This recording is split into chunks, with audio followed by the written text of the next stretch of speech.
Apprendre à se donner des plaisirs de vie.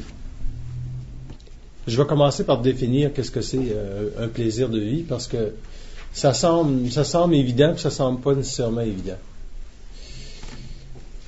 Je vais vous le dire tout de suite qu'un plaisir de vie, ça dure pas longtemps. C'est plate là à dire, là, mais c'est comme ça. Vous pouvez avoir un plaisir de vie dans une journée qui va vous durer à peu près 2 minutes. Ce 2 minutes-là peut vous permettre de passer une journée complète, sans trop vous soucier de la vie ou sans trop vous poser des questions sur votre côté existentialiste, si vous en avez un. Ou vous poser de questions par rapport à qu'est-ce qui va se passer demain. Ou vous poser des questions par rapport à ce qui s'est passé hier. Donc,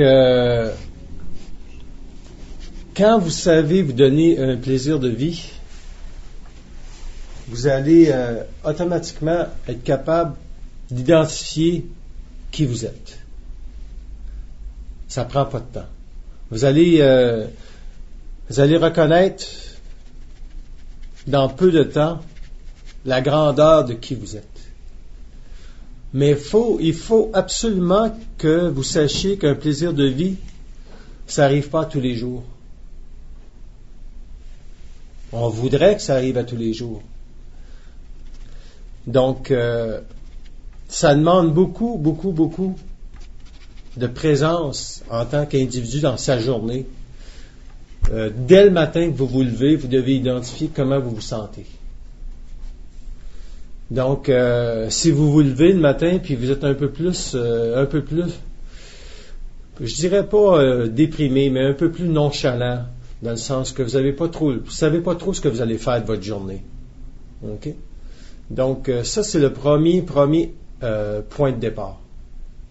Puis si vous vous levez le matin, puis indirectement vous sentez que vous n'avez pas trop d'énergie pour faire votre journée, vous devez au préalable savoir que la vie joue contre vous autres.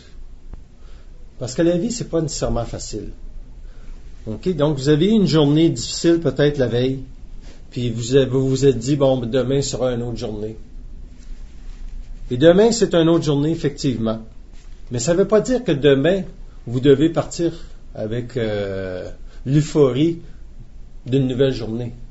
Vous devez tout simplement regarder à quel point votre nuit de sommeil a pu vous reposer ou vous donner un peu plus d'énergie. Ou encore, il y a des gens qui vont faire des cauchemars, des mauvais rêves, puis ça ici, c'est voulu. Ou encore, peut-être que vous ne dormirez pas, puis la machine, les pensées dans votre tête vont fonctionner presque toute la nuit. Ce qui veut dire indirectement que l'astral est très proche.